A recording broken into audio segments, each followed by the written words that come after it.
I actually was commissioned to write a book called Black Gene Lies some years ago, and this was at the wishes of Dr. Pastor Creflo Dollar in Atlanta, Georgia, at the World Changers Church. And I have done a lot of work in the Atlanta, Georgia area for many, many years, starting in 1991, when Andrew Young, who is one of the captains of the Civil Rights Movement with Dr. King, and Andrew Young was scheduled in 1991 to have both his knees replaced. He was scheduled for double knee replacement surgery, and his son, Bo, called me and said, "Hey, can you help my dad? I hear you're working with athletes and joint problems." Yes. So to make a long story short, went to Atlanta, set up a nutritional program with the Mighty 90 for Andy Young, the past ambassador to the United Nations for the United States, U.S. representative from Georgia and mayor of Atlanta, very well-connected political guy. He canceled his double knee replacement surgery.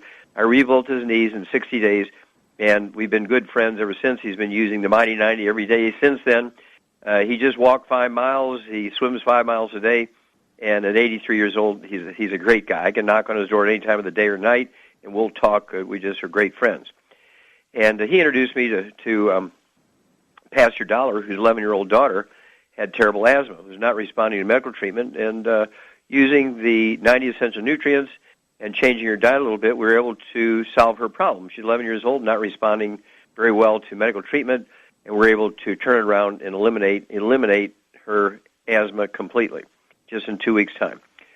Well, I also worked on Evander Holyfield's heart. After he had his near-fatal heart attack, guess what? Here's a guy came back a year later, passed all the physicals for the boxing commissions, and it's because of the Mighty 90. I want you to think about this. Theo Ratliff, great NBA player. His career was over 10 years ago. I mean, his career was over. And, of course, we rebuilt him in 90 days. He's been using our products ever since. Of course, he's had, I don't know, probably $100 million worth of contracts ever since.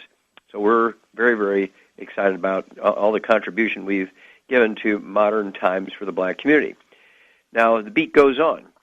6 months before her death, I spent time with Dr. King's wife, Coretta Scott King, spent 2 hours alone with her, and she told me Dr. King's wishes for the future and what we could do to further the health of the black community.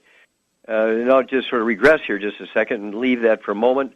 And it was one of the best 2 hours I've ever spent in my life to speak with somebody and actually listened almost for the 2 hours as spellbound as Coretta Scott King poured her heart out to me and told me what Dr. King was going to do after he finished up and put the last crossing the T's and dotting the I's on the civil rights movement. He was moving on to the medical system, which was a great disparity between the black community and the white community.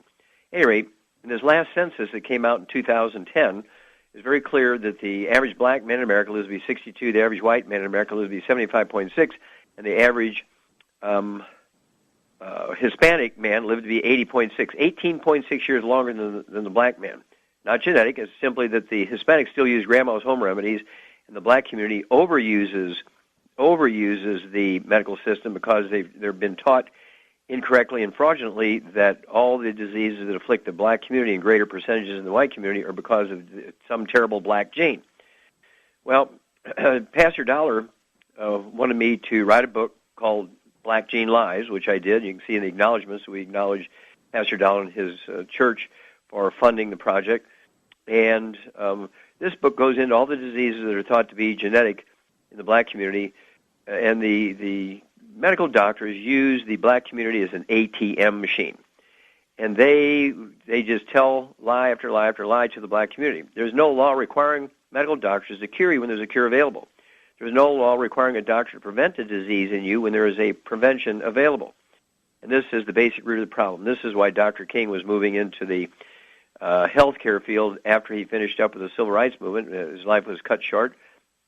But Coretta Scott King, his widow, has told me before her passing, we spent 2 hours together, and she told me that was Dr. King's wish that we solve the medical problem. She says, Andrew Young and Theo Ratliff, Evander Holyfield have told me that you are a person who's been working very well with the black community in solving problems, such as diabetes and high blood pressure and heart disease and getting people off a heart transplant list and getting people off of dialysis. and getting people off the kidney transplant list and so on. I said, yes, ma'am. She says, okay. Then guess what? You're responsible. You got to go out there and tell the story, because obviously Dr. King isn't here, so we have to have somebody with some health knowledge to do this, and I guess you're the one. And so I've been doing this since 1991 in the black community, and again, this book, Black Gene Lies, there is a CD by the same title. It's actually Black Gene Lies 2 is the one you want to get. It's actually a condensed version of the book, Black Gene Lies. It goes into all the diseases that are thought to be genetic in the black community and tells you how to prevent them and how to reverse them using supplement programs.